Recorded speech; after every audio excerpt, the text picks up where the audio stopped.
You are tuned to Ring Talk Live Worldwide. Your inside look into the world of boxing and MMA. Being a little difficult, Jake stitched around. They're trying to hook up with him as I speak. Of course, he cut man to the stars. We'll talk with him in just a minute. Of course, the fight with Usyk and Dubois will be on ESPN next week. Of course, that's promoted by K2 Promotions in association with Queensberry.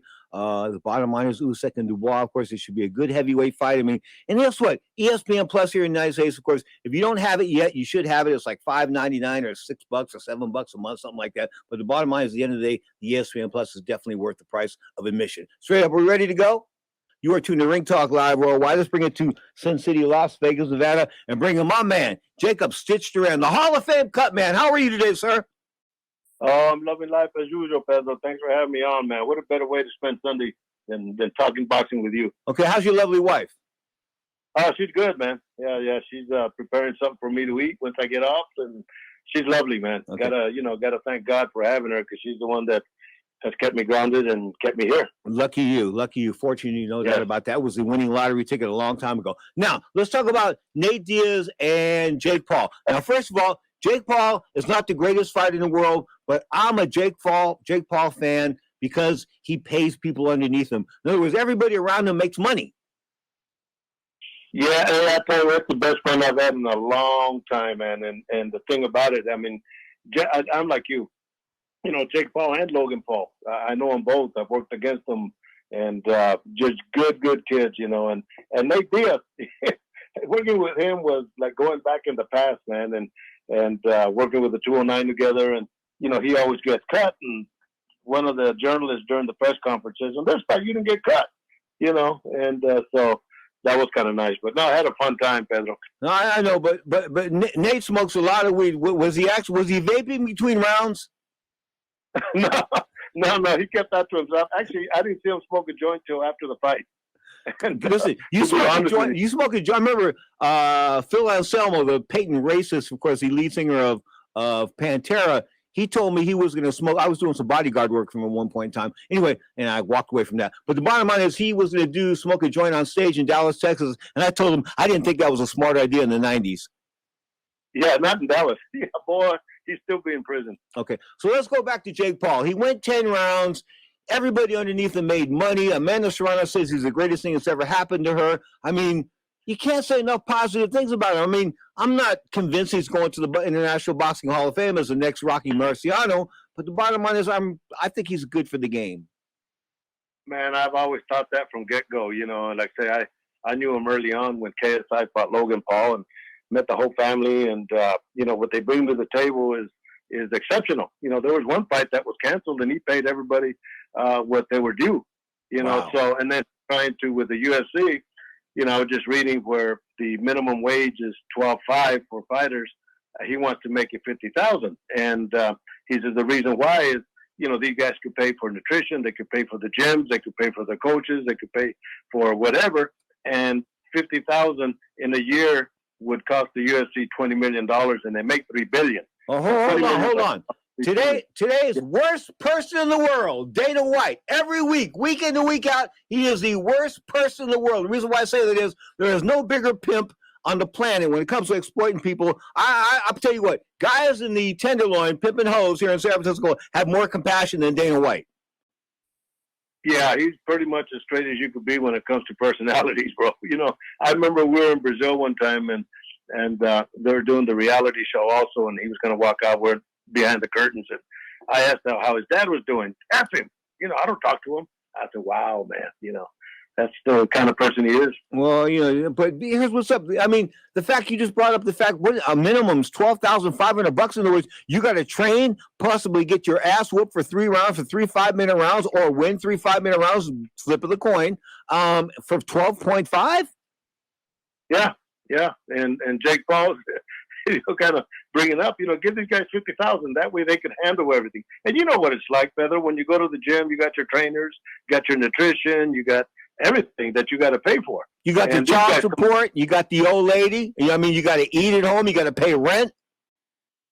Yeah. And, you know, keep in mind just, you know, coaches and taxes and everything, for the most part, 50% of what you make. Okay.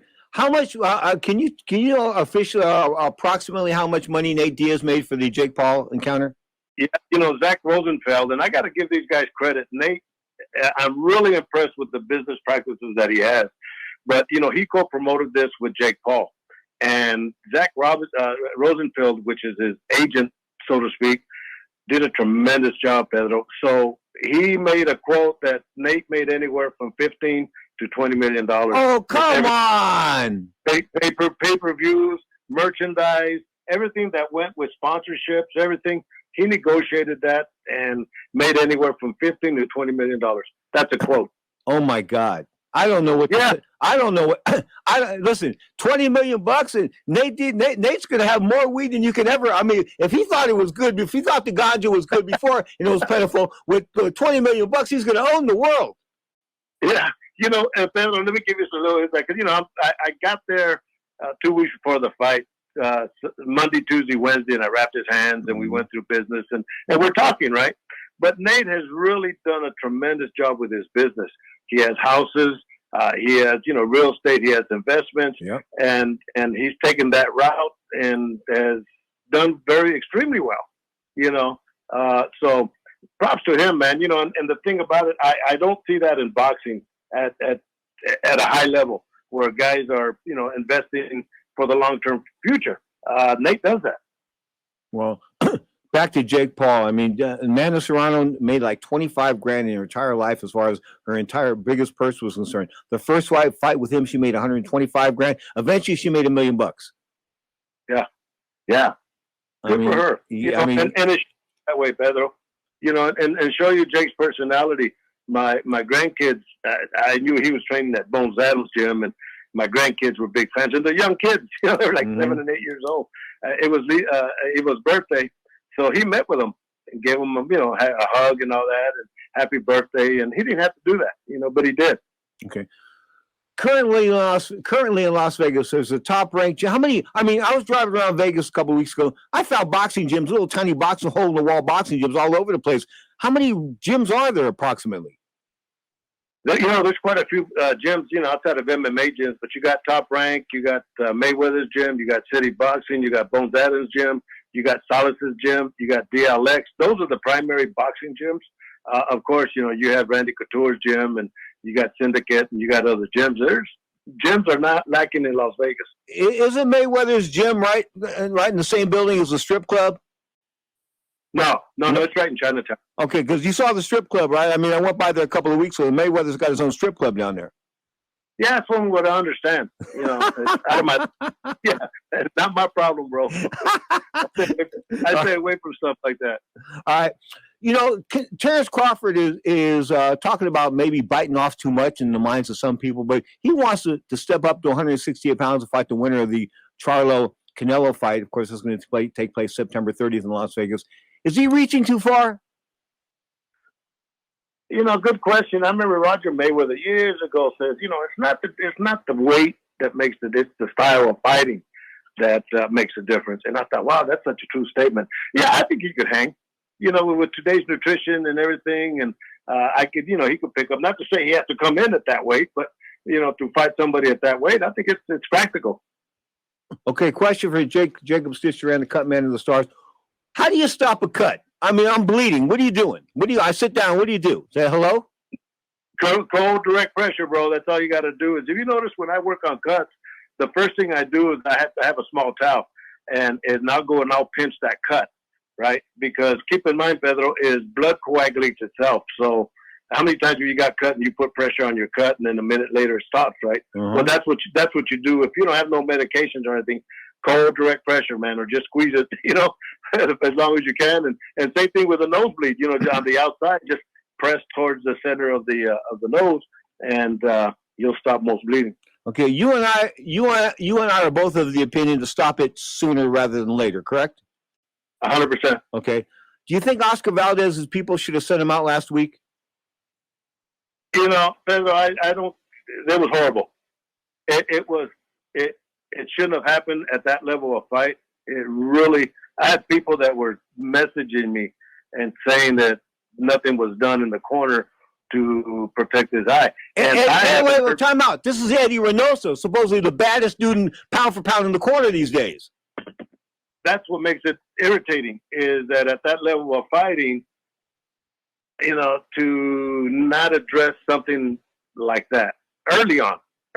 I tell these fighters, Pedro, that I'm going to keep ice on you every round. I'm not going to wait till you start swelling. I'm going to do a lot of preventive maintenance. And, my job is for you to walk out as handsome as you walk in. Mm-hmm. But none of that was done. And God, it bothers me till this day to have seen Oscar Valdez go through that when he didn't have to. I throw stuff at the TV. Like my pen, I'll be sitting there taking notes. I throw my pen at the TV. I must have thrown the pen 2 or 3 times at the TV. I was saying, please stop this fight. And the reason why is that he's a proud young man. He's an intelligent young man. He's articulate, this and that. We don't want to see him take unnecessary damage. I mean, the fight was over. He wasn't going to win that fight. No, 100%. And then let me add another one.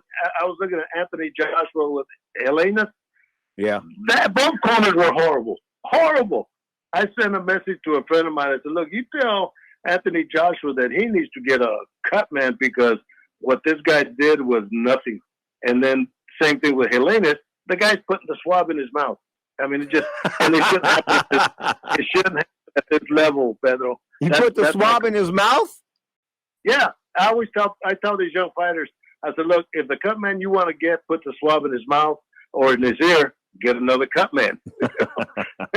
And then I also say, ask them, and Pedro, you ask people, what does the adrenaline chloride 1,000 do? That's the medication we use on the swab. Mm-hmm. And if the guy tells you, it's coagulant, well, get another cut man, because that medication is what they call a vessel constrictor.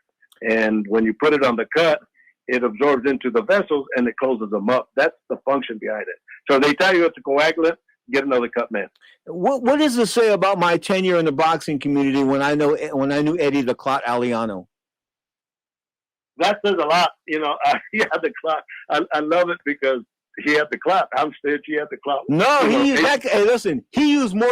that Moncel solution. He used illegal stuff all the time. And I worked with Livingstone Bramble, and this was in Minnesota. And this guy got a big old cut on his cheek. And I'm thinking, it's a big old ass cut. They're going to stop it. Well, no, it stopped bleeding. And I saw him about a year later in Vegas, and I asked him about the cut. And he says he had to go to the doctor, and they had to cut that burnt tissue out that Mounted Solution created. And just like they did with Iran Barkley before the Duran fight. That's why they won't let people use it anymore. Yeah. Anyway, bottom line is you're a class act. Kiss the wife, man. It's always a pleasure talking to you, sir. Same with you, Pedro. We'll do it again. The great Jacob Stitch Duran, cut man to the stars. You are tuned to Ring Talk Live Worldwide and WBC TV. The impeccable one, take it away.